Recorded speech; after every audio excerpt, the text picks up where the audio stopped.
A minha família é bênção do Senhor. Ensina-me a tratar minha família com amor. É uma oração. Edifica minha casa para o teu louvor. A minha família é um presente do Senhor. Mais uma vez. A minha família é bênção do Senhor. Me ensina, Senhor. Me ensina a tratar Minha família edifica minha casa, Senhor. Edifica minha casa Para o teu louvor. A minha família é um presente do Senhor. Amém? Você pode falar com o irmão do seu lado? A minha família é um presente do Senhor. A minha família é um presente do Senhor. A minha família é um presente do Senhor. Família é um presente do Senhor. Amém? Mas o que é família? Família é o centro do plano de Deus para uma humanidade justa e próspera. Não tem como pensar uma humanidade saudável sem família. Quem disse foi Deus. Amém? O que é família? Segundo os dicionários, família é um grupo de pessoas ligadas por laços sanguíneos, pai, mãe, irmãos, ou de afeto, que partilham a vida no cotidiano, compartilham a vida por parentesco, convivência ou ideais. Aqui tem pessoas que são família por sangue, mas também são família por convivência e também são famílias por ideais. Crer no Evangelho é um ideal. Nós todos, nesse sentido, somos uma família. Amém? E qual a importância da família? Família é importante? Nós acabamos de dizer que família é o presente do Senhor. Presente é algo importante para nós. Ela é o centro do plano de Deus para a humanidade. Deixará o homem a seu pai e sua mãe e unir-se-á a sua mulher. O homem está sozinho, está muito só. Não. Vou criar uma família. E desde a criação é este mandamento. Tanto é que Jesus depois reafirma ele. No princípio, deixará o homem a seu pai e sua mãe e unir-se-á a sua mulher, e serão ambos uma só carne. Família tem esse sentido da unidade. E também disse, crescei e multiplicai. A família também é isto.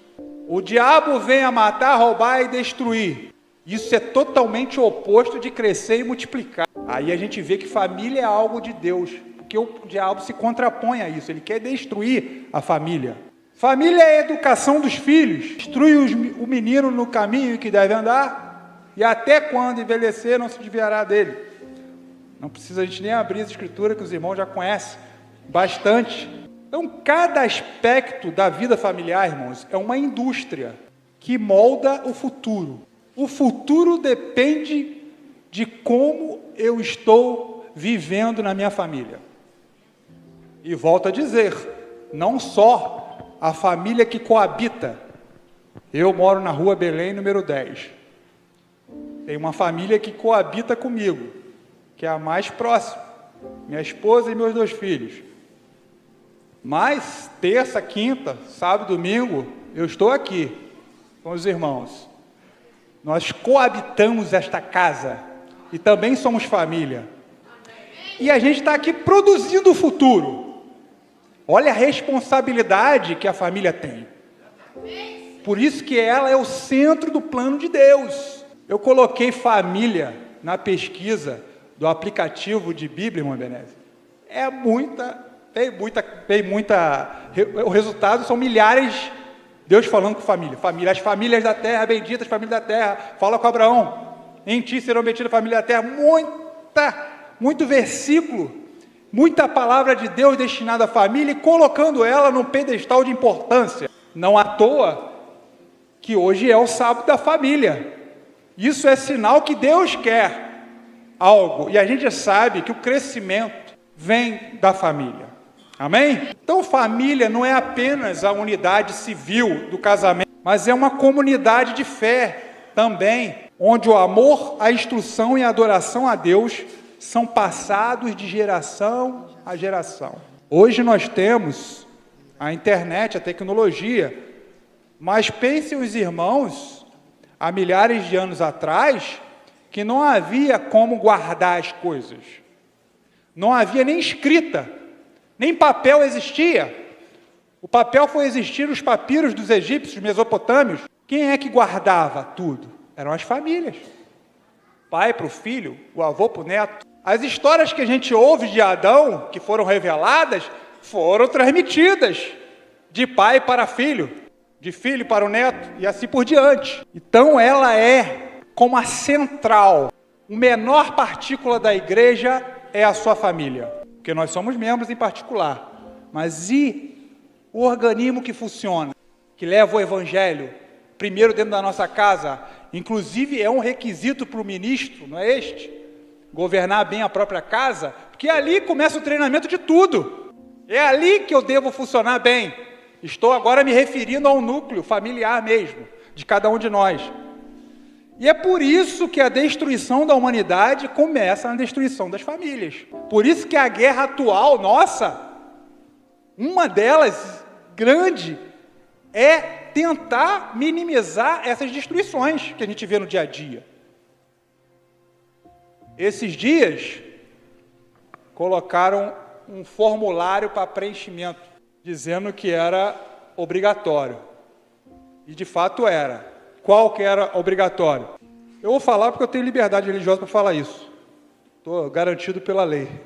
A lei mandava declarar questão de raça, né? Eu não concordo muito, porque raça só existe uma. Mas tinha que declarar se eu era branco, pardo, preto, negro, enfim. Beleza. Até aí tudo bem que você já é antigo, né? Mas incluíram lá para eu me identificar como gênero. Qual é o seu gênero? Qual é a sua identidade de gênero? E eu fui procurar. Macho, fêmea, masculino e feminino, é assim que a gente vê. Não tinha. Sabe o que tinha? Cisgênero, transgênero, não sei o quê. Aí eu fui pesquisar, cisgênero seria aquele, nem os colegas bem instruídos sabiam o que era. Porque todo mundo foi procurar masculino e feminino.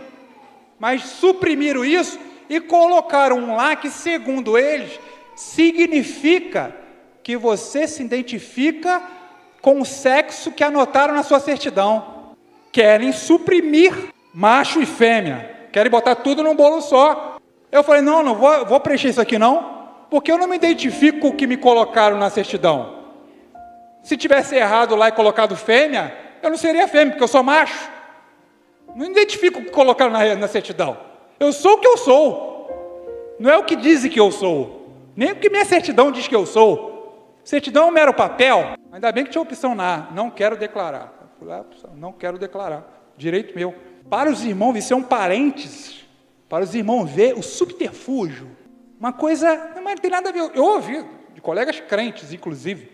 Não, esse é só colocar cisgênero lá. Eu falei, não creio nesse negócio. Eu fui pesquisar também. Qual é a lei que mandou preencher isso? Não tinha. Qual é o ofício que determinou fazer isso? Não tem. E qual é a ciência? Vamos dizer então ciência. Nem a biologia crê nisso, nem a biologia defende isso. Então não tem ciência que defende. É uma questão de antropologia da sociedade aí que eles inventaram.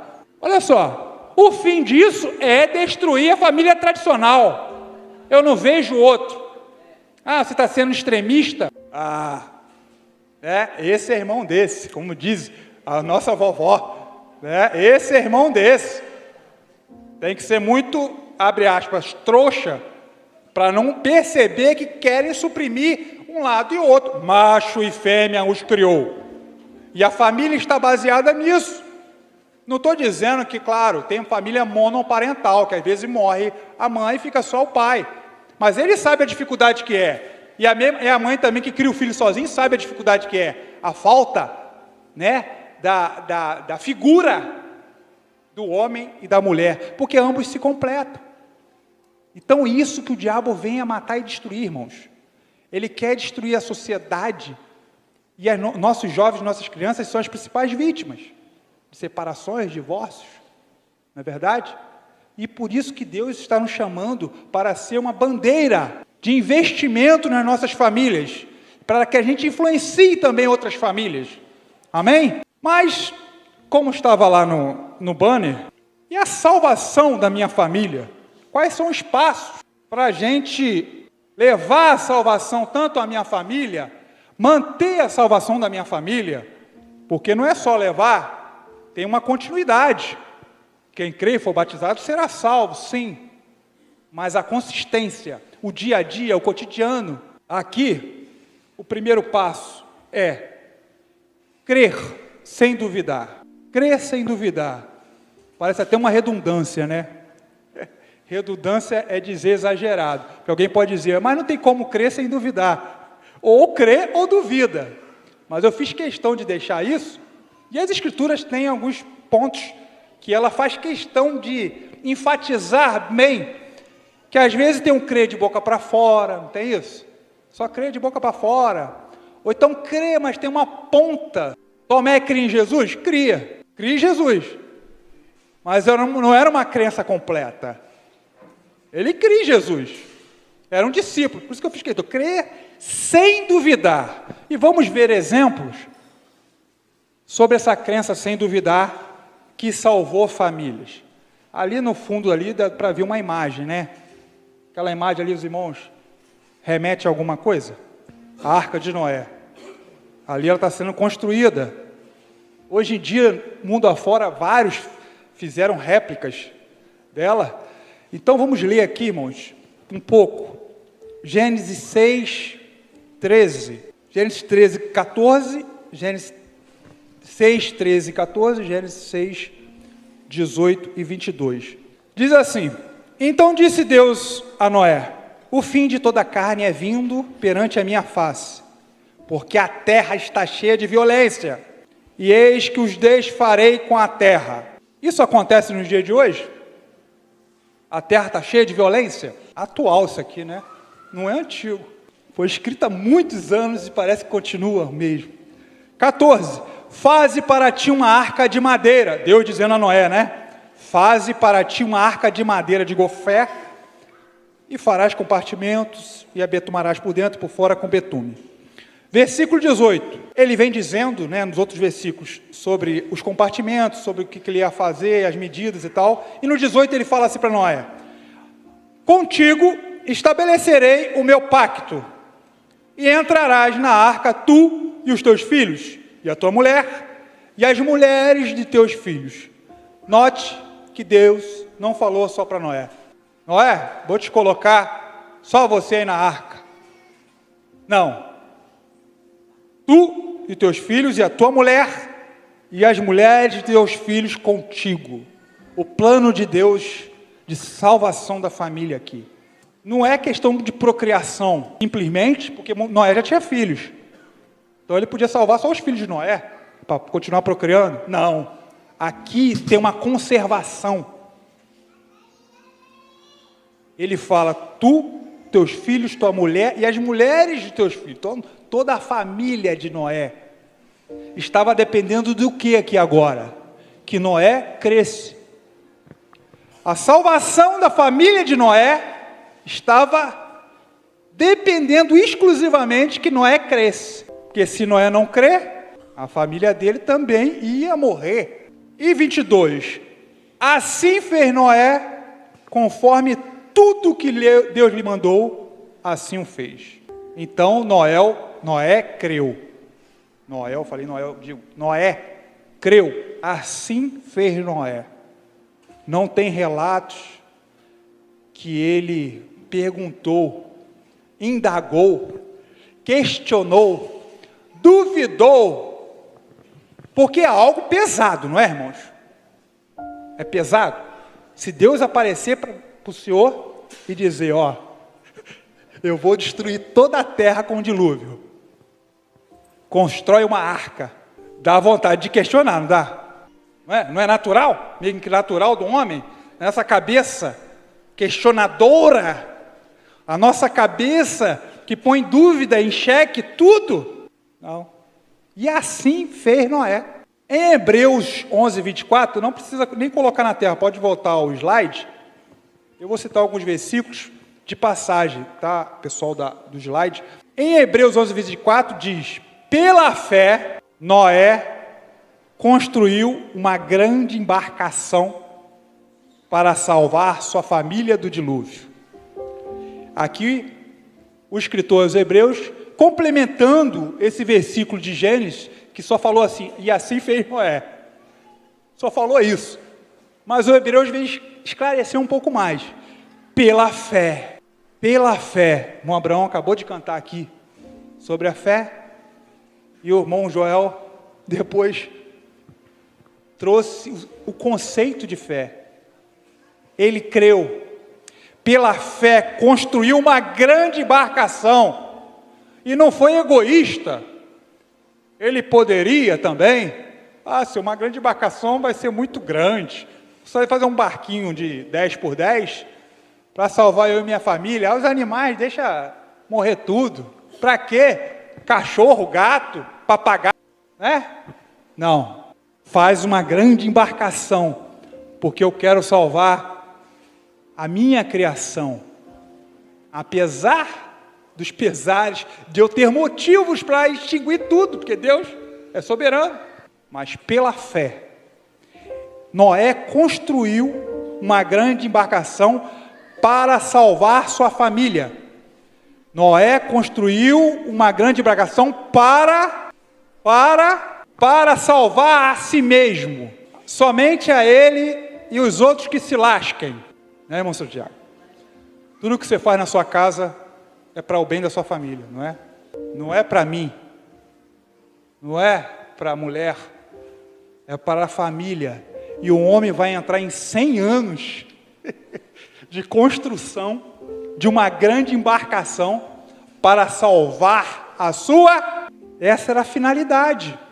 E o interessante aqui, irmãos, que tem um detalhe importante que a gente falou, é algo incomum, que nunca tinha acontecido o dilúvio, nunca aconteceu, e depois que aconteceu, Deus falou, não vou fazer mais isso, né? Agora está reservado para o fogo. Mas Deus não chegou do nada. Olha como Deus é um Deus organizado. Deus é organizado. Ele primeiro chega para Noé e explica, Noé, eu vou destruir o mundo, faz uma arca para tu, eu não vou te dar satisfação não. Ele vai e fala. Ele não mandou do nada. Isso é importante para quê, irmãos? Na sua família, quando chegar os profetas do óbvio, não é, irmão Joel? Profeta do óbvio.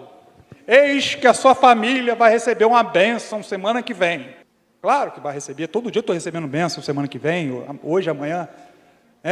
Não, Deus aqui, olha aqui. Deus fala, eu vou fazer isso, vou destruir. Quero ver crer nisso aqui, não é? Não é, irmão Adriano? Que aí promessas vazias, genéricas, isso não está em Crônicas. O que o profeta disser, se cumprir, aí é moleza, eu também sou profeta desse jeito. Não é, irmão Heber? É fácil ser profeta, profetizar, dizer, tem alguém aqui, o Senhor está me revelando, que tem alguém aqui que está sofrendo muito. Aí fala assim, quem sabe? Eu não sei nem porque eu estou falando isso. Mas é porque existe hoje isso aí, né, irmãos? E as famílias estão ficando fragilizadas por promessas vazias. Quando, na verdade, estamos falando de crer sem reservas. E vamos chegar no segundo passo. Não é crer em algo que foi falado ao vento. Outra história muito interessante sobre crer é a história da viúva dos tempos de Eliseu. Vou citar esses 2 pontos. O que aconteceu? Na viúva que teve o azeite multiplicado. Todo mundo conhece essa história, não conhece? Quem aqui conhece a história da viúva que teve o azeite multiplicado?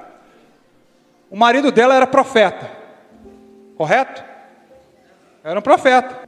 E o que aconteceu? Uma mulher das mulheres dos filhos dos profetas clamou a Eliseu dizendo, uma mulher dos filhos dos profetas, uma mulher de profetas.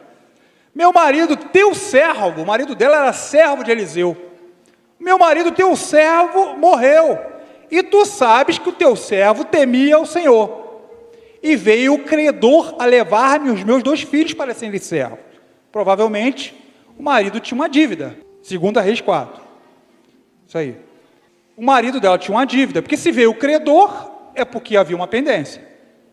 E a dívida era tamanha, que é natural. Se eu falecer hoje, tem empréstimo, alguma coisa que posso ter na minha... Não é isso? Quem tem empréstimo aqui, se falecer hoje, é uma dívida. Então vem um credor, que é um credor, o banco. No caso aqui, tinha credores que vieram pegar os 2 filhos dela para serem escravos. Olha só, que coisa terrível. E ela foi, com a pretensão de quê? Salvar a sua família. Quem era a família dela? Os 2 filhos. E ela se socorreu do servo de Deus. E Eliseu olhou para ela. Eliseu não era o banco, né?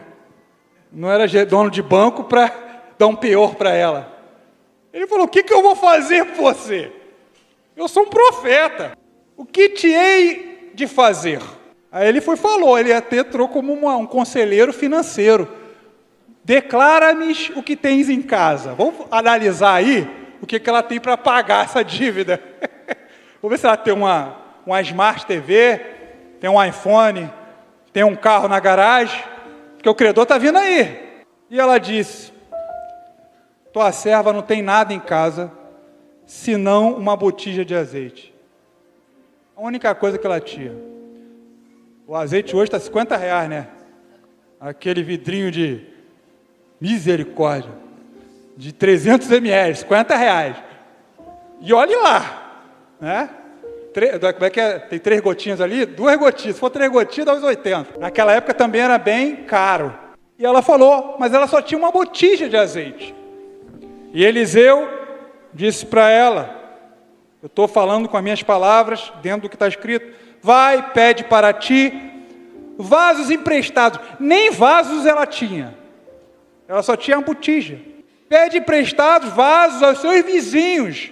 Vasos vazios, muitos, não poucos. Vamos pegar aqui essa vizinhança aqui, dessa rua aqui, dá para arrumar alguns vasos, né? Se você pedir as irmãs para trazer tapoé aqui de casa, dá para trazer um caso de tapoé aqui para encher, não dá não? Não vai trazer não, elas balançaram, mexe com o tapoé delas não, que dá problema. Mas se a sua vizinha estiver precisando e te pedir o tapoé, a cooperação familiar, nós vamos falar disso aí também. E olha, qual é a lógica disso, irmão, para crer num negócio desse? Pensa aí, na sua casa faltando as coisas. E o profeta fala a você, o banco está indo lá, o oficial de justiça vai chegar lá. Hoje em dia, não, graças a Deus, ninguém vai escravizar ninguém. Ninguém é preso por dívida, senão pensão alimentícia, né? A única dívida que dá prisão é pensão alimentícia. Quem tem filho aí, ó, não deixa de pagar não. Mas enfim, naquela época, o credor vinha levar os filhos para ser escravo.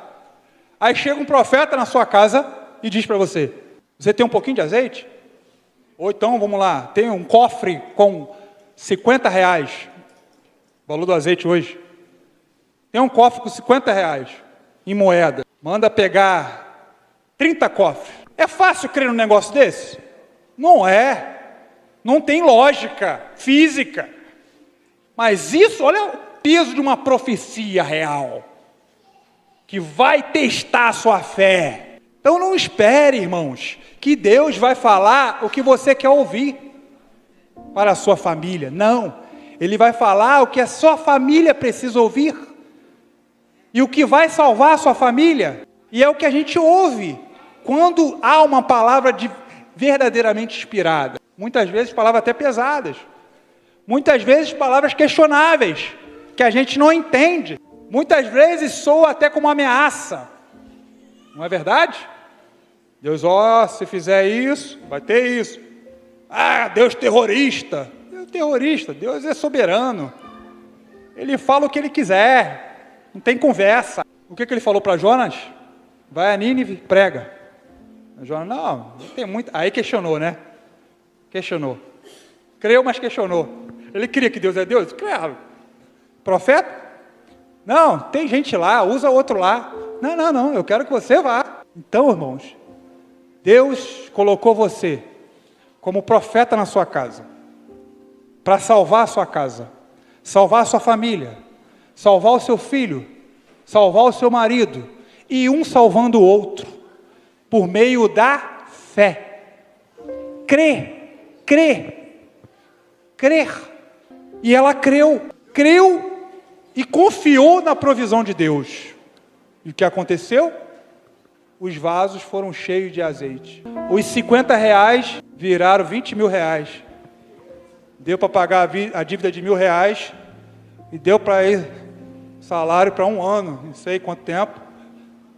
E se tivesse mais vaso, continuava jorrando, porque o azeite parou de encher, porque acabou o vaso. Deus não é Deus de desperdício, não vai desperdiçar o azeite. Amém? O segundo passo. Aqui está falando sobre a crença. Olha aí, interessante, é só um parênteses de interessante do que seria o tamanho da arca, para Noé salvar ele e a família dele. Olha o tamanho da arca que ele fez. Olha ali o tamanho de um Boeing, dá cerca de 150 metros. Esse templo tem 30 metros, 5 vezes esse templo. Pensa aí, uma arca 5 vezes o tamanho desse templo. É pequeno, né? Olha lá, ali em cima tem uma como se fosse uma Kombi. Um ônibus, na verdade. Olha lá. Porque ele creu. E ficou 100 anos construindo isso aí, e cheio de corneteiro no ouvido dele. Isso aí é outra lição que a gente aprende. Não dê ouvido aos corneteiros. O irmão Silvano, peço licença para falar, estava na obra com a gente. Quantas pontes safenas? 4. Com fé, trabalhando dia, noite com a gente. Deus usando, e é corneta. Não, Silvano, você vai morrer, pode morrer do nada. Mas ele creu que ele tinha sido chamado para fazer aquilo. Até a pedra que tinha no rim dele foi embora, saiu. Porque ele creu sem reserva. Quando ele falou isso comigo, eu falei, quem está te cornetando, está vindo trabalhar? Então faz o seguinte, né? Ô Silvano, você tem 4 pontes safena, fica em casa que eu vou no seu lugar. Aí sim. Mas vai nada, corneteiro não tem capacidade disso. Então, Noé ficou 100 anos. Para quê, Noé? Mas eu vou salvar? Não, que isso nunca aconteceu, nunca vai acontecer. E é isso que você ouve na sua família, não é? Parece que não, mas é. Para quê? Levar a sua família para a igreja? Para quê? Obrigar o seu filho, fala logo isso, né? Obrigar o seu filho a ir para a igreja. Não estou obrigando, não. Estou instruindo. E por aí vai, a gente podia passar horas aqui falando, é verdade? Mas aqui a gente passa para terminar o segundo passo, que Noé creu e logo em seguida, o que ele passou a fazer? Construir a arca, verdade? Deus falou para ele, vou destruir o mundo, Noé, faze para ti uma arca. Rapaz, esse negócio é pesado. É só pensar aí, irmão, os homens de casa. Quando a mulher chega, né? A lâmpada está queimada. Tem que trocar a lâmpada, não é isso? Eu sei que eu ouço isso. O que a gente fala? Tá bom, domingo eu troco. Uma coisa simples até de fazer, não é? E o que eu estou querendo dizer é que a gente tende a postergar. Não é isso? Não, vou deixar para amanhã. Não, Noé chamou os seus filhos e passou a construir a arca. Vou colocar a minha fé agora em prática. Não vou ficar só no crer, de pensamento, de coração. Vou agir. A mulher viúva, o que ela fez? Ela podia pegar um vaso do vizinho, ou que tinha na casa dela. Não, vamos lá agora. Chamou seus 2 filhos e também foram. Conseguiram todos os vasos que tinha na vizinhança. Ação, agir, praticar, porque a fé sem obras não tem como ter uma fé completa só da boca para fora. É preciso agir, é preciso orar pela nossa família, é preciso orar pelos meus filhos, pelos nossos filhos. A oração é a primeira ação, é a ação que você não precisa nem sair do lugar, mas também levar eles para a arca. A arca é o lugar de refúgio e salvação. Aonde é um lugar de refúgio e salvação? Na terra. Quem pode responder? Aonde? Por que na casa de Deus? Porque na casa de Deus está o corpo de... E Cristo é o refúgio. Cristo é a salvação. E aonde estiver o corpo, ali se ajuntarão. Porque se a gente for embora, a hora que a gente vai embora, vem aqui 3 horas da manhã, se a irmã Márcia, se ela vir aqui 3 horas da manhã, vai ver só banco. Mas quando nós estamos aqui, há refúgio, há salvação. As palavras que estão sendo faladas nesse microfone trazem salvação para a sua vida. Então isso aqui é a arca dos tempos atuais. A arca simboliza a nova aliança e renascimento. Não foi isso? Deus fez um pacto com Noé, morreu aquela humanidade, nasceu uma outra. E o corpo de Cristo é isso, uma nova aliança, o renascimento. Jesus veio exatamente trazer isso. Ela era foi um lugar de comunidade de fé. A família creu, Noé creu, a sua família creu e começaram a construir a arca. E passaram juntos ali. E é exatamente o que a gente vive. A nossa comunidade de fé traz salvação para a nossa família. Por isso é importante investir que a nossa família esteja sempre presente no lugar de refúgio e salvação. Amém? Porque um grande problema da atualidade é a autossuficiência. Cada vez mais o homem se sente autossuficiente. O que é isso? Conforto do lar, acesso a tudo, tecnologias, ar-condicionado, pode comprar um carro, pode comprar uma Smart TV 60 polegadas, uma boa poltrona, né, irmão Silvano? Tudo para fazer você ficar em casa, tudo para fazer você não ter convívio. E dentro de casa você para de ter convívio com os próprios integrantes da sua casa. Eu estou falando para mim mesmo. Eu passo muito mais horas no celular do que conversar com a minha esposa e com meus filhos. Olha um problema grave que a gente vive. É ou não é verdade isso? E Deus está nos convocando para nós termos essa consciência de que é importante a gente estreitar mais os laços. Em primeiro lugar, dentro da minha casa e também na minha comunidade. Porque, como a gente disse no início, nós somos uma família. Amém? E hoje, cada vez mais, as pessoas começam... Que é um grande problema eu até li uma frase hoje que eu achei interessante. Como é que foi? Eu até conversei com a irmã Noemi. Quem tem fé nunca se sente confortável. Por quê? Porque a fé é a esperança daquilo que vai vir. Se tu está esperando algo que vai vir, você tem por que lutar. Você tem por que estar motivado a alcançar. Agora, se você tem um conforto, a ponto de nem querer mais desejar o céu, não é? Um país que não tem guerra, tem as dificuldades aí, mas esse é um problema grave que as famílias estão passando, de um pseudo conforto que vai cauterizando a fé, que vai minando a fé, vai enfraquecendo a fé, a ponto de ele não mais desejar o céu. É ou não é verdade? Eu estou viajando aqui, isso é algo notório. Então nós precisamos fazer como o carcereiro de Atos. Ele creu e fez o quê? Levou a palavra para dentro da casa dele. Ele só não creu lá na prisão, não. Não vou ler aqui, porque a gente vai perder mais tempo. Não. Crê em Senhor Jesus Cristo, é um versículo famosíssimo, né? E será salvo. O pessoal faz até plaquinha, né? Bota será salvo tu e a tua casa. Mas não ficou ali. Depois está escrito lá. E foram e pregaram aos da casa. E creram e foram batizados. Então Deus nos chama, irmãos, a pregar o Evangelho. A continuar pregando o Evangelho. Dentro da nossa casa. Aos nossos filhos. A família vizinha também. Porque no tempo de Noé, Deus mandou o dilúvio porque os vizinhos eram maus. Mas se o seu vizinho pode cooperar contigo, como a questão da viúva, vamos levar a palavra para ele.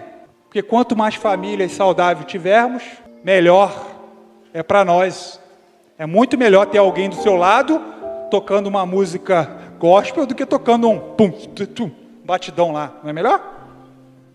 Então Deus nos clama, Deus nos proclama, na verdade, irmãos, a isso.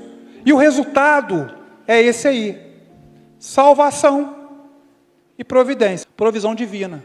A família de Noé foi salva do dilúvio, porque ele creu e praticou. A família da viúva foi salva da escravidão, porque ela creu e foi atrás, e correu atrás dos vasos, para que eles fossem cheios do azeite. O homem que ajudou os espias de Josué, os espias da casa de José, quando ele estava entrando em Canaã, Juízes 1:25, os espias chegaram e falaram: aonde é que a gente tem que entrar? E ele apontou. Aí os espias da casa de José disseram para ele: se a tua informação for correta, você e sua família serão salvos. E a família dele foi salva, porque ele ajudou os homens de Deus. A crença e o recebimento da palavra de Jesus Cristo levou a salvação à casa do carcereiro.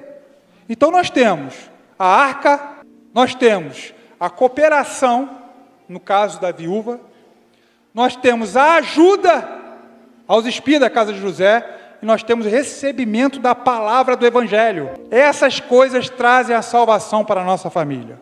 Amém? E a provisão divina, irmãos, que ao crer nisso, na palavra de Deus, e obedecer sem questionar, e praticar a fé, a provisão divina vem sobre a sua família. Noé, em Hebreus fala, alcançou justiça. Se tem alguém na sua família sofrendo injustiça, a sua fé vai fazer o Senhor trazer a justiça na sua casa. Creia nisso. Se está faltando azeite, se a dívida está a ponto de você perder os seus bens, não importa que dívida seja, a sua fé e a sua prática vai trazer a provisão divina. E se você levar a palavra à sua família, toda a sua família será salva. Amém? Eu convido os irmãos para que declarem para o outro: eu declaro a salvação sobre a sua família. Eu declaro a providência divina sobre a sua família. Eu declaro a bênção sobre a sua família. Que o Senhor te abençoe e faça brilhar, cante, seu rosto sobre ti. Tenha bondade e te dê paz.